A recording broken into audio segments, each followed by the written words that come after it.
أعوذ بالله من الشيطان الرجيم بسم الله الرحمن الرحيم السلام عليكم ورحمة الله وبركاته. Waalaikumsalam warahmatullahi wabarakatuh. Rabbi shrah li sadri wa yassir li amri wahlul 'uqdatam min lisani yafqahu qawli. Alhamdulillahi rabbil alamin hamdan yuwafi ni'amahu wa yukafi'u mazidah.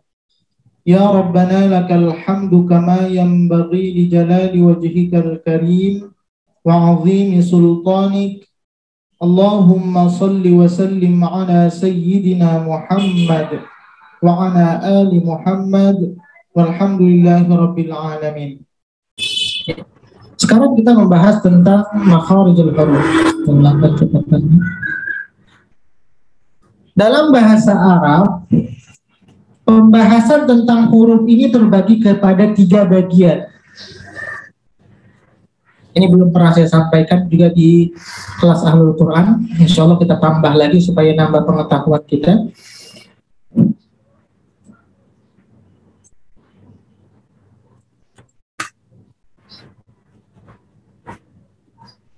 Sebentar saya hapus ya Bu ya.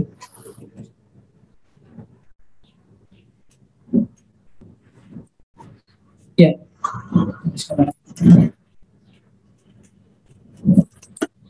Oke. Bagi orang Arab, huruf itu kita sekarang belajar makharijul huruf, tempat keluarnya huruf. Tapi saya akan jelaskan dulu.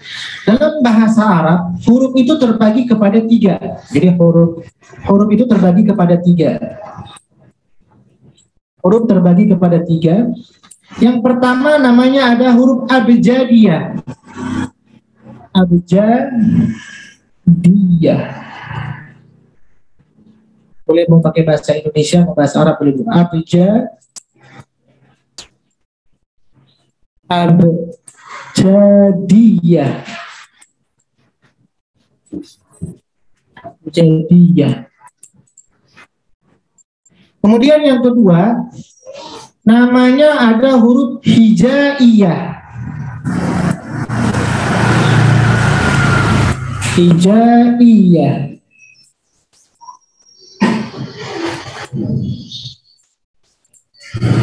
Hijaiyah.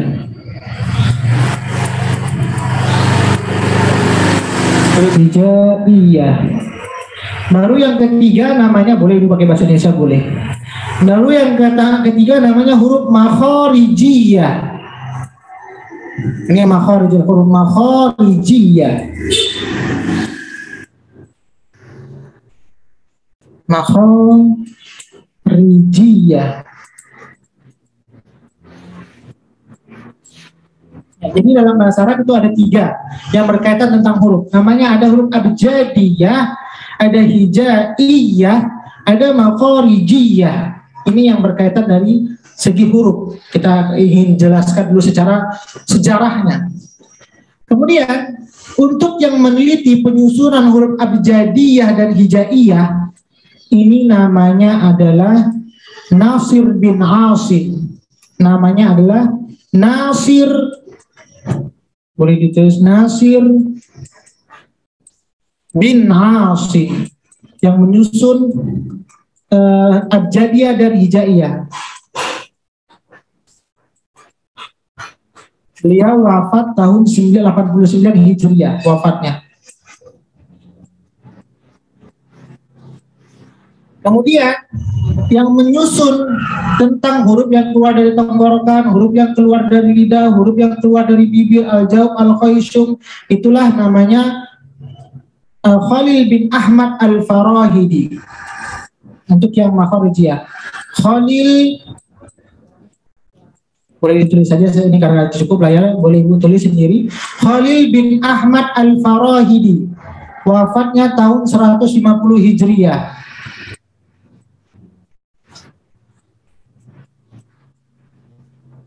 Ya, Khalil bin Ahmad al-Farahidi. Kemudian, ya ini ya. Apa yang harus kita ketahui dari ini semuanya? Huruf abjadiyah, hijaiyah, dan makharijiyah. huruf abjadiyah ini sudah ada, dan hijaiyah ini yang terlebih awal itu abjadiyah dari sebelum Islam datang. Jadi sebelum Islam datang itu huruf abjadiyah ini udah ada. Ini adalah alfabetnya orang Arab. Apa saja hurufnya sama seperti huruf hijaiyah tapi susunannya berbeda. Sekarang kalau kita A, B, C, D, E dan seterusnya sampai Z. Kalau orang Inggris I, B, C. Nah orang Arab itu ada. Apa susunannya? Susunnya itu alif. Ini alif ini A, ba. Ini susunannya ada 28, boleh ibu tulis. Jadi supaya tahu abjadnya orang Arab tuh tidak sama seperti kita. Alif, ba, jim, dal. Bahkan ini kalau ditulis ya abjad. Kata abjad ini abjadiyah ditulisnya di awal. Abjad, a, ba, jim, dal. Ini ibarat A, B, C, D. Kemudian H. Kemudian waw. Kemudian zai. Ini jadi kalau kita urutkan A, B, C, D, E, F, G. Ini seperti itu, Bu. Zai. Kemudian H. H. Kemudian to. Boleh Ibu tambah, ini yang jarang dibahas orang juga. To. Kemudian ya. Kemudian kaf. Susunan yang urutannya ya. Kemudian lam. Kemudian mim. Kemudian nun. Kemudian sin. Kemudian ain. Kemudian fa. Kemudian shod. Kemudian qaf. Saya naikkan. Kemudian ro. Kemudian shin. Kemudian ta. Kemudian sa. Kemudian ho.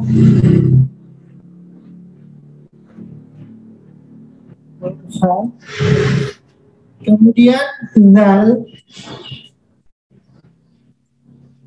Kemudian bod. Kemudian wo. Satu lagi huruf alif. Ini 28 huruf. Inilah susunan abjadiyahnya orang Arab. Alif, ba, jim, dal, ha, waw, zai, sin, to, ya, kaf, lam, mim, nun, sin, ain, fa, dan seterusnya sampai akhir. Nah, di mana ini bisa kita dapatkan susunan ini kalau zaman sekarang, Ibu? Yaitu di keyboardnya. Kalau ibu-ibu punya komputer, kalau keyboardnya itu dirubah ke bahasa Arab, susunannya akan seperti ini. Ini keyboardnya itu, kalau ibu perhatikan, mungkin selama ini nggak kepikir ya, kenapa keyboardnya kalau kita pindahkan dalam bahasa Arab, ketikan orang yang mungkin nulis tesis dalam bahasa Arab, itu nggak kedengar alif, bata, sajim, hako, karena mereka itu bukan abjadnya secara logika. Kalau kita kan dalam pilihan, contoh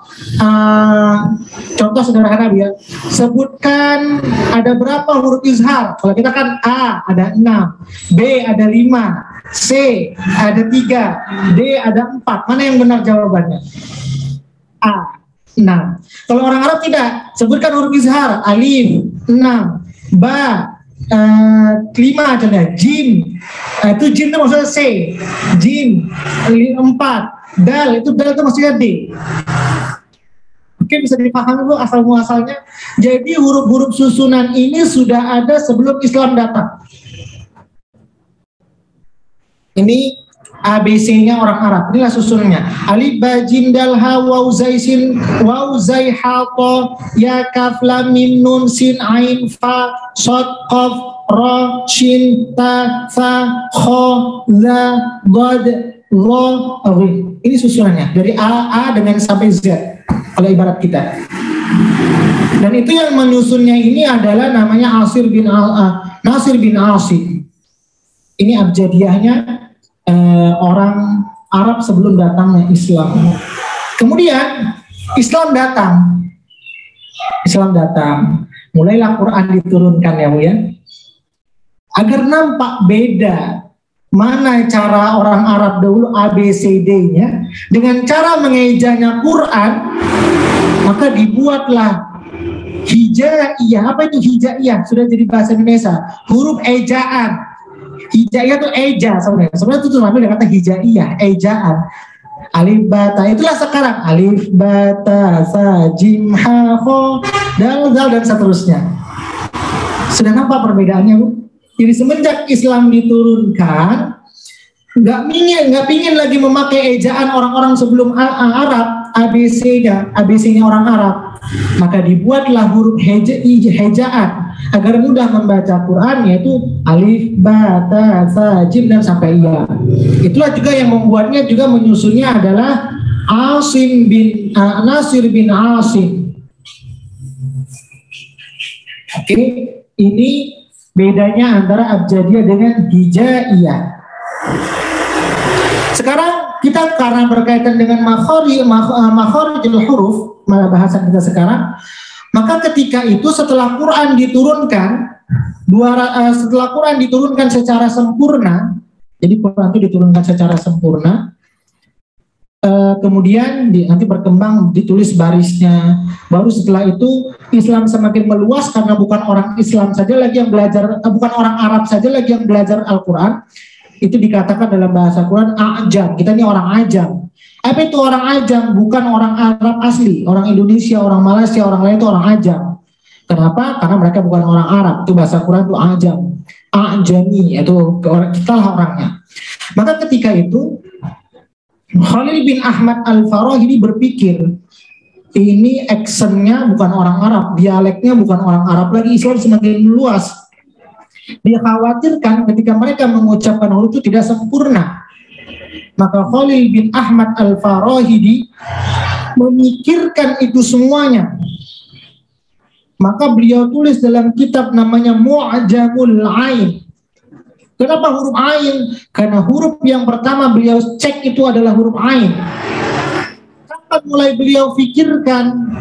200 tahun setelah Quran diturunkan secara resmi, baru beliau berpikir ingin membagi-bagi mana huruf yang keluar dari tenggorokan, mana huruf yang keluar dari lidah, mana huruf yang keluar dari bibir. Namanya Khalil bin Ahmad Al-Farahidi. Maka itu ketika itu beliau cek, dicoba-coba huruf hijaiyah,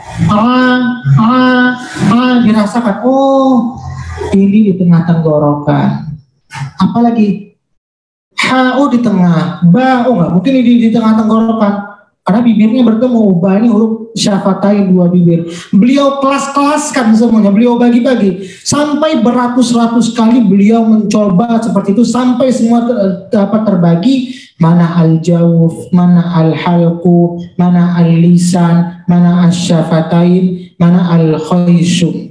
Beliau kelompokkan menjadi 5. Tapi rupanya belum puas juga. Kenapa? Terkadang kan ada huruf yang satu tempat hurufnya lebih dari satu. Contoh sederhana, huruf ujung lidah keluar dengan gusi atas, tadalto, tempatnya sama tapi hurufnya nggak satu. Bagaimana lagi supaya nampak perbedaan dari 3 huruf itu? Beliau fikirkan lagi sifat-sifatnya. Oh, fa itu atau dal itu kalau dia berhenti mantul, ade, tapi ta tidak, hanya hams saja, nggak sampai mantul. Beliau kelas-kelaskan lagi sehingga timbul lagi namanya sifatul huruf. Nah, siapa yang memikirkan itu semuanya? Namanya Khalil bin Ahmad Al-Farahidi. Siapa mereka berdua ini? Nasir bin Asim dan Khalil bin Ahmad Al-Farahidi. Mereka ini adalah muridnya Abu Aswad Ad-Duwali. Siapa Abu Aswad Ad-Duwali? Orang yang memberikan baris Al-Quran pertama kali. Kemudian siapa Nasir bin Asim ini selain dia menyusun huruf hijaiyah? Nasir bin Asim ini adalah orang yang memberikan titik-titik di dalam Al-Quran. Ba titiknya 1 di bawah, ta titiknya 2 di atas, fa titiknya 1 di atas, ya titiknya 2 di bawah. Yang membuat titik Al-Quran namanya adalah Nasir bin Asim. Yang membuat baris Al-Quran adalah Abu Aswad Ad-Duwali. Mana yang dahulu, titik dulu ditulis Quran atau barisnya dulu? Yang pertama kali dibuat adalah barisnya dulu, baru titiknya dulu. Bisa dipahami sejarah ini, Ibu? Saya sudah agak lambat menjelaskannya. Bisa dipahami? Insya Allah Ustadz. Iya. Ada yang mau tanya sebelum kita bahas makharijul huruf? Itu Pak Ustadz tadi namanya siapa Pak Ustadz? Abu Aswad siapa Pak Ustadz? Abu Aswad Ad-Duwali. Beliau Ad-Duwali. Hidupnya sudah lama Bu, tapi beliau pertama sekali menulis baris itu pada masa Khalifah Ali bin Abi Thalib. Atas yang pertama ya Pak? Iya. Yang pertama membuat baris-baris pada huruf-huruf dalam Al-Quran. Beliau ini adalah ketiganya nih, Khalil bin Ahmad Al-Farahidi, Amr bin Asim, Abu Aswad Ad-Duwali. Mereka ini adalah orang pakar bahasa Arab. Orang pakar bahasa Arab ketika pada masa itu. Ya, terima kasih. Ya, sekarang kita masuk kepada makharijul huruf. Sekarang kita tahu sudah sejarahnya. Makharijul huruf biasa kalau ibu keluar negara atau di tempat-tempat negara Islam atau di airport internasional, kalau bahasa Arabnya keluar itu exit. Bahasa Inggrisnya keluar exit. Tapi kalau bahasa Arabnya kharaja. Kharaja. Kharaja. Kalau tempat keluar, makhraj. Kalau satu orang yang keluar namanya makhraj, tempat keluarnya satu makhraj.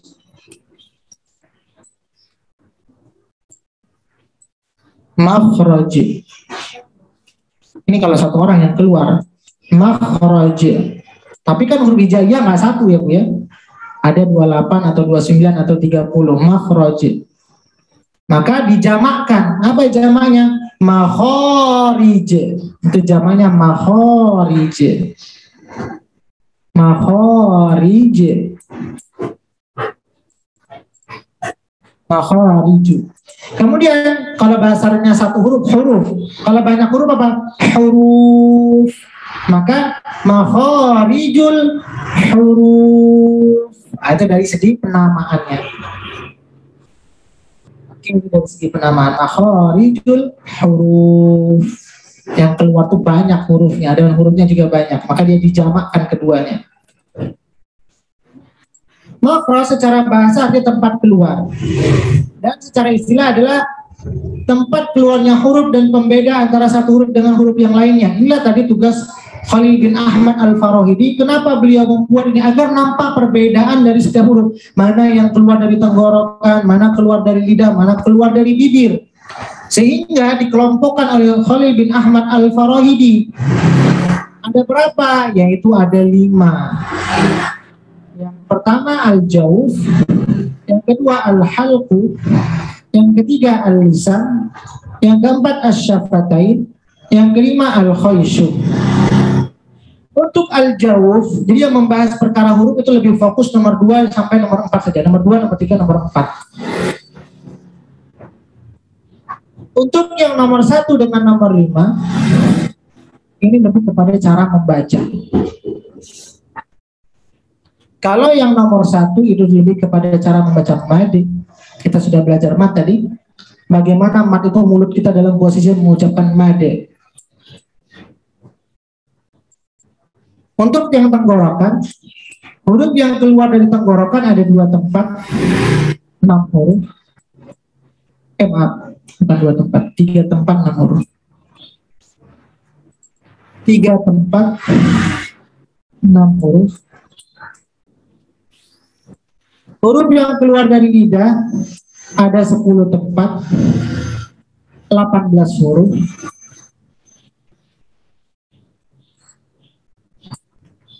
Huruf yang keluar dari bibir 2 tempat, 4 huruf. Kemudian rongga hidung al-khaysum dibaca dengung.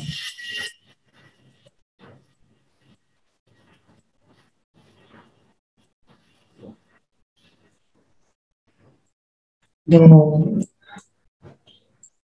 Maka ada berapa jumlah huruf hijaiyah? 6 tambah 8, 24 tambah 4, 28. Maka pas jumlah huruf hijaiyah, karena kan ada yang mengatakan 30 lam alif. Lam alif kan sebenarnya sudah ada huruf lam dengan alif. Ada yang mengatakan huruf hamzah masuk juga. Sebenarnya kalau dibaca juga bunyinya A. Maka kalau dikurangkan lam alif dengan hamzah jumlahnya 28. Pas jumlahnya 28.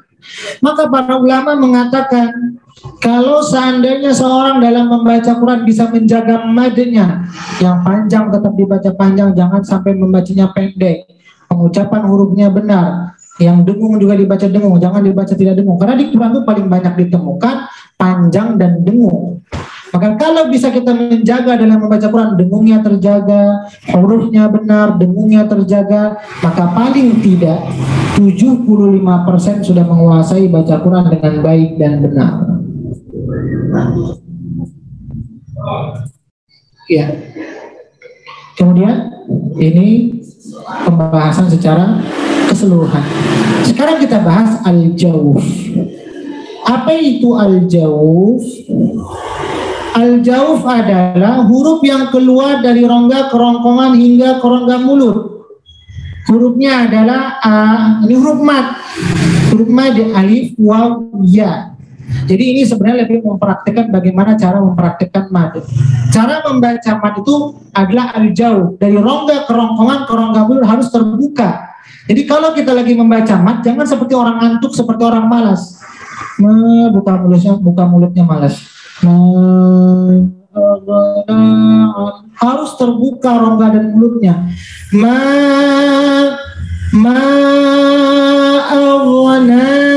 Nanya sempurna, jangan seperti malas. Itu tidak sempurna. Jadi ini lebih kepada praktik mad. Jadi huruf mad apa saja? Alif, waw, ya. Jadi apabila terjadi pada bacaan yang 16 tadi madnya yang kita sudah pelajari, maka mulutnya harus dibuka sempurna ketika kita ingin memanjangkan mad tersebut. Mad seperti itu. Ini salah satu contohnya. Jadi lebih kepada mad. Jadi buka mulutnya jangan malas-malas.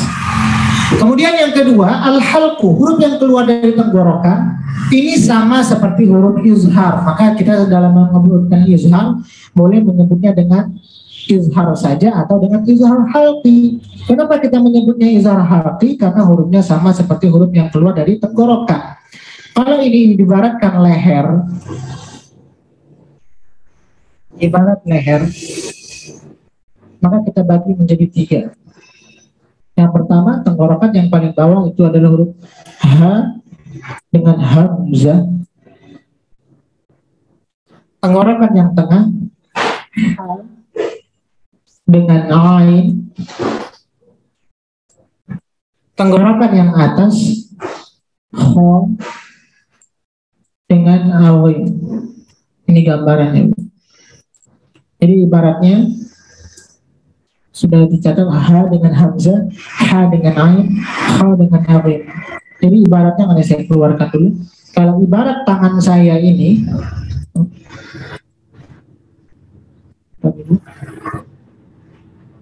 ibaratkan kalau tangan saya ini adalah leher. Ini kalau saya dalam belajar dulu ya. Ini tangan ibarat leher.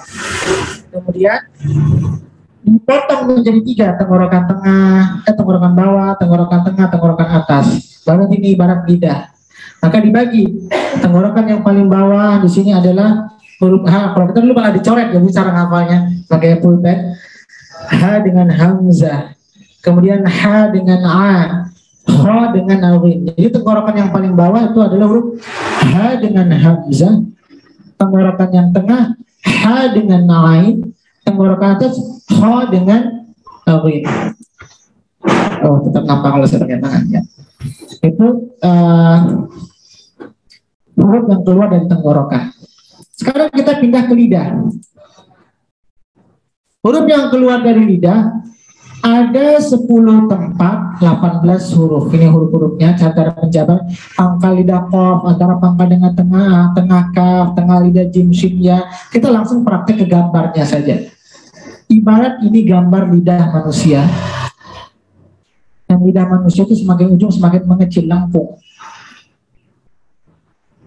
Dia tidak sama besarnya, lebarnya dengan yang paling belakang. Maka ini tadi sudah pas 3 tempat 6 huruf dibagi 3, 1, 2, 3. Kemudian lidah, tempat yang pertama yaitu huruf yang keluar dari pangkal lidah, qaf, paling belakang, anak paling belakang lidah, tempat yang pertama. Tempat yang kedua, antara pangkal dengan tengah, maju di depan huruf kaf. Di depan huruf kaf adalah huruf kaf. Tempat yang kedua, huruf kaf. Tengah lidah tepat, jim, shin, iya. Tempat yang ketiga. Kemudian tempat yang keempat, tepi lidah kiri kanan menyentuh langit-langit paling belakang di dalam gigi. Jadi masuk dia naik ke belakang, ini paling belakang. Jadi tepi lidah paling belakang, kemudian naik ke langit-langit atas. Ini huruf dod, tempat yang keempat. Jadi kiri kanan. Dod, do. Ini tempat yang keempat. Kemudian lidah kita melengkung. Maka lengkungan pertama ketika awal lidah kita mulai mengecil, makin ke depan semakin mengecil ukurannya, maka di sini adalah huruf lam.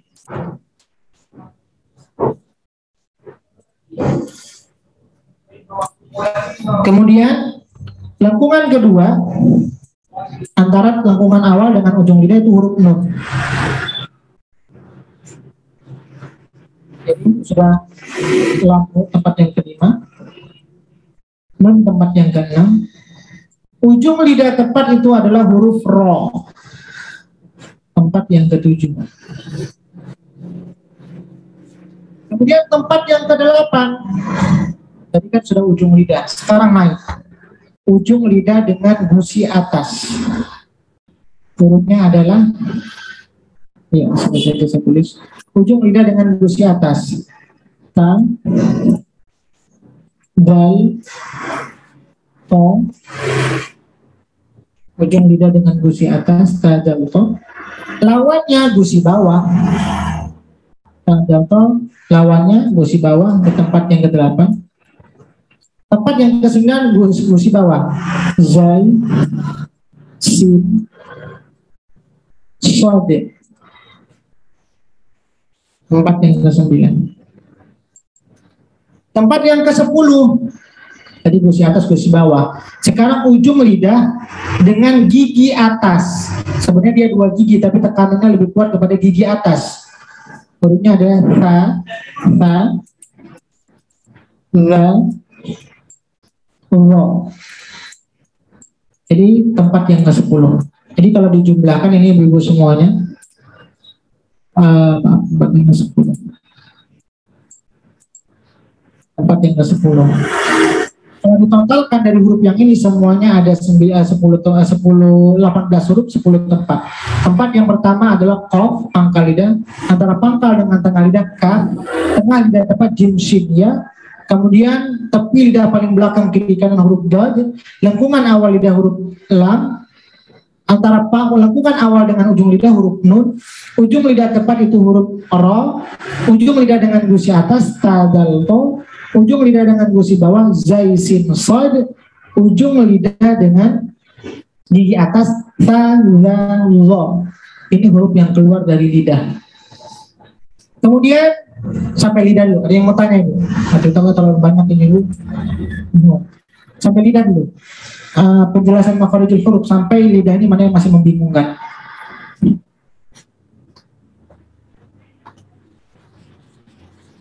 Kalau tidak ada kita lanjutkan ini.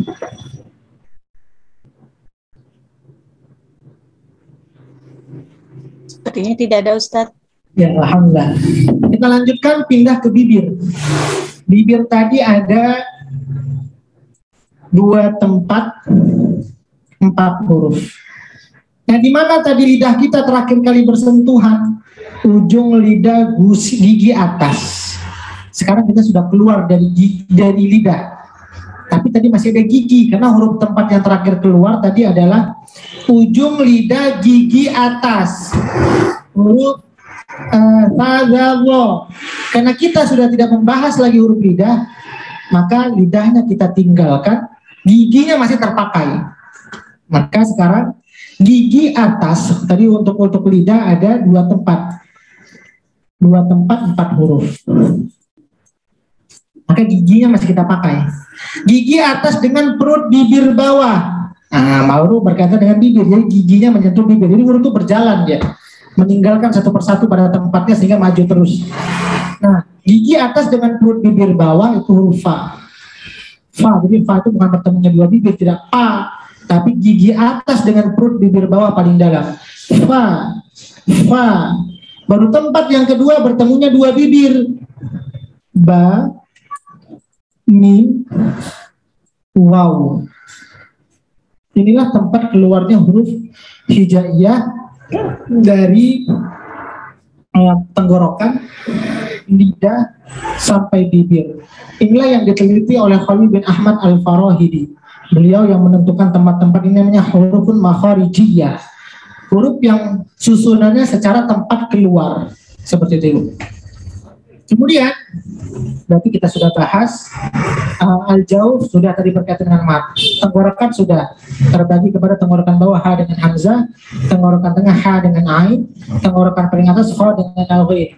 Masuk kepada lidah, pangkal lidah qaf, antara pangkal dengan tengah kaf, tengah lidah jim shin ya, kemudian tengah lidah paling belakang kiri kanan dhad, lengkungan awal lam, lengkungan kedua nun, ujung lidah depan huruf ro, kemudian dengan gusi atas ta dal to, gusi bawah zai sin shad, ujung lidah dengan gigi atas sa zal zo. Lalu kita masuk ke bibir yaitu huruf fa, gigi atas dengan huruf bibir bawah, bertemunya dua bibir ba, waw, mim. Ini huruf-hurufnya, syafatain. Baru kita masuk kepada al-khayshum. Tadi al-khayshum itu lebih kepada bacaan dengung. Jadi dengung itu bagian kita harus cek ketika membaca Quran, di mana posisi dengung. Guru saya mengajarkan yang namanya dengung itu kalau hidup ditutup, dia bacanya terus berhenti. Jadi ada getaran di pangkal hidungnya. Kalau seandainya hidungnya ditutup, dia masih terbaca, itu belum dengung namanya. Di mana saja terjadi bacaan dengung dalam 30 juz Al-Quran. Jadi kalau panjang terjadi bacaan panjang pada 16 tadi, itu namanya al-jawf. Konteksnya kalau ketika membaca panjang, mulutnya harus terbuka sempurna. Kemudian bacaan dengung yang ada di pangkal hidung al-khayshum itu ada berapa banyak dalam 30 juz Quran? Ada 8 tempat. Yang pertama, kita ulang pelajaran sebelumnya. Ini ada 8 ikhfa, ikhlas, idgham, bilghunna, ikhfa syafawi, idgham mim, nun bertasydid, mim bertasydid, dan idgham mutajanisain untuk berubah bertemu dengan mim. Di pelajaran yang kemarin, yang hari pertama, di mana aja ada penjelasan dengung. Yang pertama ikhfa, bagaimana cara bacanya, samar dan disertai dengung. Oh, cara bacanya dengung, berarti dia masuk kategori al-khayshum. Jelas tanpa berdengung, berarti tidak. Iqlab merubah menjadi suara bunyi huruf mim dan berdengung, ada kalimat dengungnya, berarti masuk al-khayshum. Idgham bigunnah memasukkan dengan berdengung juga masuk. Kemudian izhar mutlak tidak, idgham bila gunnah tidak. Berarti untuk di kertas pertama cara baca nun sukun dan tanwin itu ada 3. Ini cara baca nun sukun dan tanwin.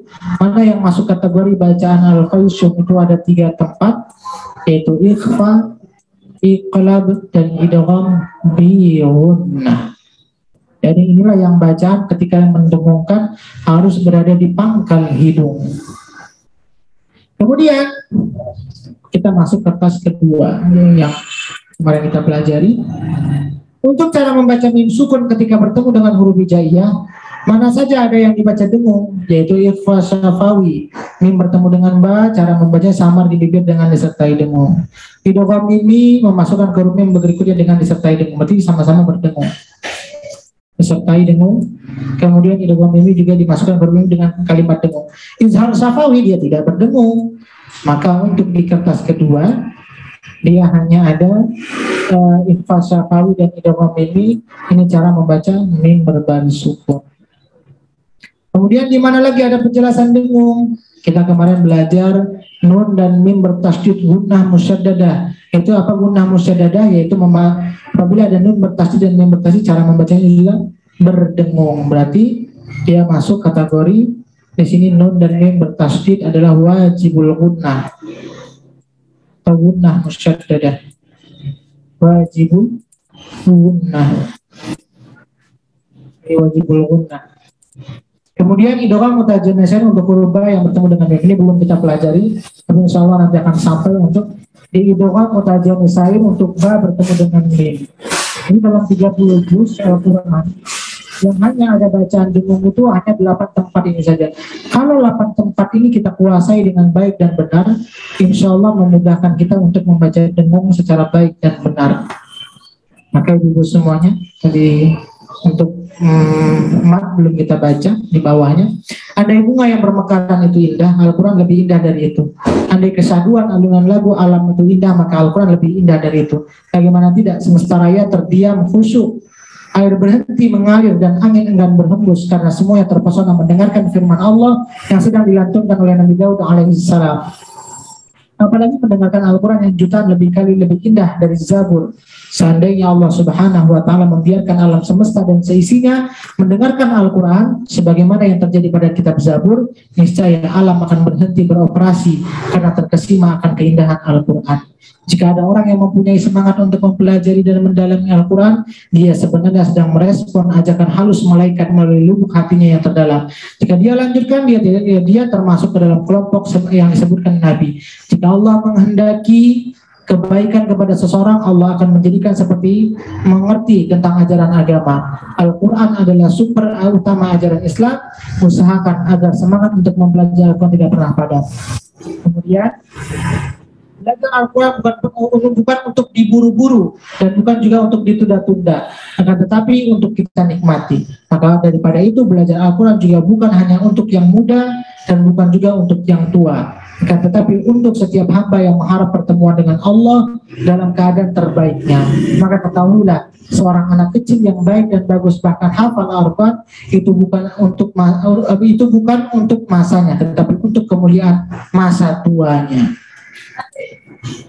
Kemudian kata-kata ini, membaca Al-Quran itu juga jangan menunggu waktu luang, karena waktu tidak akan menjadi luang dengan sendirinya. Maka kita sendirilah yang bisa menjadikan luang. Dan perhatikanlah Al-Quran semasa hidup kita di dunia, niscaya di akhirat Al-Quran akan memperhatikan kita jauh lebih besar dari perhatian kita terhadapnya ketika di dunia. Oke, dulu silakan yang mau tanya yang berkaitan tentang makharijul huruf. Ini saja sebagai penutup untuk ibu-ibu semuanya. Mudah-mudahan kita diberikan kemudahan untuk hadir besok dan diberikan kesehatan oleh Allah Subhanahu wa Ta'ala. Ini saja mungkin yang dapat saya sampaikan, lebih kurangnya mohon maaf. Kita tutup dengan doa. A'udzu billahi minasy syaithanir rajim. Bismillahirrahmanirrahim. Alhamdulillahi rabbil alamin. حمدا يوافي نعمه ويكافئ مزيده يا ربنا لك الحمد كما ينبغي لجلال وجهك الكريم وعظيم سلطانك اللهم صل وسلم على سيدنا محمد اللهم ارحمنا بالقرآن اللهم اجعلنا من أهل القرآن اللهم نور قلوبنا بالقرآن وزين أخلاقنا بالقرآن وأدخلنا الجنة بالقرآن ونجنا من النار بالقرآن ربنا آتنا في الدنيا حسنة وفي الآخرة حسنة وقنا عذاب النار وصلى الله على سيدنا محمد وعلى آله وصحبه وسلم سبحان ربك رب العزة عما يصفون وسلام على المرسلين والحمد لله رب العالمين.